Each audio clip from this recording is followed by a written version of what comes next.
سر آج کا کیونکہ کرم پورا نہیں ہوا ہے. کیا ہوا؟ کیا اسمبلی میں یہ جو چل رہا ہے یہ کرم نہ پورا ہونے کی وجہ پی ٹی آئی کی طرف سے کیا ہوا؟ آپ اسمبلی میں پورے نہیں ہو، کرم پورا نہیں ہو رہا ہے، بلا گرمی کا اظہار کر رہے ہیں. جی جی کورم پورا نہیں ہوتا ہے تو حکومت کی ذمہ داری. سر بیٹا میں نے سپریم جوڈیشل کونسل جانا. جی پلیز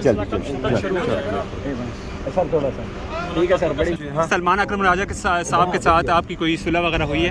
سر دیکھو ہم ایک پارٹی ہیں، ہم ایک برادر ہیں، ہم کبھی ہارڈ الفاظ کی ایکسچینج بھی ہو جائے، ہماری کوئی دشمنی. برسر گور صاحب آپ عمران خان ہے باہر، آپ یہ چیئرمین ہیں آپ پارٹی کے چیئرمین ہیں سر. ذرا سپریم جوڈیشل کونسل میں میٹنگ ہے جی سر. اس کی آج جو پارلیمانی پارٹی کے درمیان کو دو ممبران کی آپس میں تلخ کلامی ہوئی ہے، اس سے پہلے بھی 3-4 دفعہ ہوئی ہے، تو کیا یہ ڈسپلن کی خلاف ورزی نہیں؟ دیکھو تلخ کلامی نہیں ہوتی.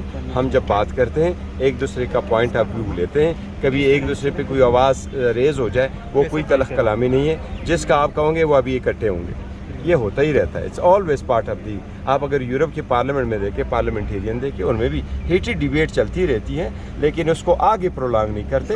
پارٹی پالیسیوں پہ لوگ بڑا فورسفلی اپنا ویو دیتے ہیں. ہم اس کو یورپ کے پارلیمنٹ کے ساتھ کمپیئر کر سکتے ہیں جو نہیں، یہ تو بڑا انفارچونیٹ ہے، لیکن ہمیں چاہیے.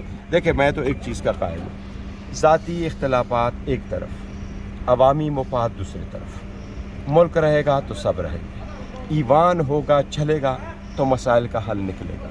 اگر چلنے نہیں چلے گا، یا تیری مرضی ہوگی یا میری مرضی ہوگی، قانون کی بالادستی نہیں ہوگی، عوام کی مرضی نہیں ہوگی، تو کچھ بھی نہیں. برسر گوہر کا روپ تھوڑا ڈیفرنٹ. آپ غصے میں لگ رہے تھے اس دن، میرا رول ڈیفرنٹ نہیں ہوتا. آپ غصے میں تھے روپ کی بات کر رہا میں ہوں. دیکھو میں بھی انسان ہوں، لیکن میں ایک کام کرتا ہوں. میں کبھی بھی اپنے ڈرائیور میرے ساتھ ایسے کبھی پوچھ لے، میں نے اس کو صاحب کے بغیر کبھی نہیں بلایا. میں کہتا ہوں ہیومن نیچر کی بڑی حرمت ہے، تو اس لیے میں کبھی کسی کے خلاف کوئی لفظ نہیں کہتا. مجھے جو منظور نظر کا لفظ استعمال ہوا ہمارے لوگوں کے خلاف جو سب سے بہترین ہے، وہ ہمارے ساتھ بڑے ساتھ پہ رکھے، اس پہ مجھے دکھ ہوتا ہے. ذاتی میں معاف کرتا ہوں، لیکن یہ الفاظ نہیں. میں اس لیے سب کو کہتا ہوں اپنے ذاتی جذبات کو قابو میں رکھو، اور پارٹی کے مفاد کے لیے اور یونٹی کے لیے کام کرو، اور ایک دوسرے پہ الزامات نہ لگاؤ. یہ میں مور دین ونس کہہ چکا ہوں. آگے چینج بیرسٹر گوہر نظر آئیں گے؟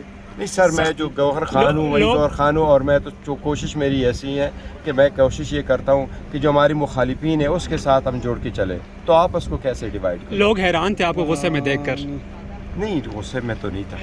سر یہ بتائیں بانی پی ٹی آئی نے آپ ہاں ایک چیز ضرور ہے، آپ کو پہلے میری ٹیمپرامنٹ ایسی ہے کہ وہ بھی لوگ غصہ سمجھتے ہیں. بانی پی ٹی آئی نے آپ کو حکومت سے مذاکرات کے لیے کوئی ٹاسک دیا؟ ایک منٹ مطلب سخت نہیں، میں یہ چاہ رہا تھا کہ ایک فلو میں جو چاہ رہا تھا وہ میں یہ چاہ رہا تھا کہ میں ایک فلو میں ایک بات ضرور بتاؤں تاکہ کنفیوژن نہ رہے. اور وہ کنفیوژن یہ رہے کہ پہلی تاریخ، اور میں نے آپ کو وہ ڈیٹ بتا دی کہ 25 تاریخ کو جب وکلاء کی میٹنگ ہوئی جس میں سلمان اکرم راجہ صاحب بھی تھے، تو جب یہ لوگ گئے، خان کی بہنیں روکی گئی، تو پھر یہ لوگ کیوں آگے گئے؟ نمبر 1، آج تک پولیٹیکل کمیٹی نے فیصلے نہیں کیا کہ اگر پولیٹیکل لیڈرشپ کو روکا جائے تو وکلاء نہیں جائیں گے، اگر خان کی بہنوں کو روکیں یا خان کی بہنوں میں سے کسی ایک بہن کو روکیں تو وکلاء نہیں جائیں گے، یا یہ کہ اگر خان کی فیملی کو بھیجے تو بشرا بی بی کی فیملی بھی نہیں جائے گی. اس لیے یہ فیصلہ ہم نے ایک مرتبہ کیا تھا جب 26ویں ترمیم تھا. ہمیں کہا گیا 3 بندے چلے جائیں، ہم نے ان کو بولا کہ پولیٹیکل کمیٹی کا فیصلہ ہے کہ 5 جائیں گے، لہٰذا ہمیں 1 بجے 5 کی اجازت ملی، اور پھر ہم خان صاحب سے ملاقات کی. تو میں یہ کہہ رہا تھا کہ یہ کول ڈاؤن چیزیں رکھو، جب کہ ہم کوشش کر رہے ہیں کہ چیزیں تھوڑی سی اسموتھلی چلیں، اس لیے مڈ وے ایسی باتوں کرا کے لوگوں کی جو ہے نا توجہ نہ ہٹایا کرو.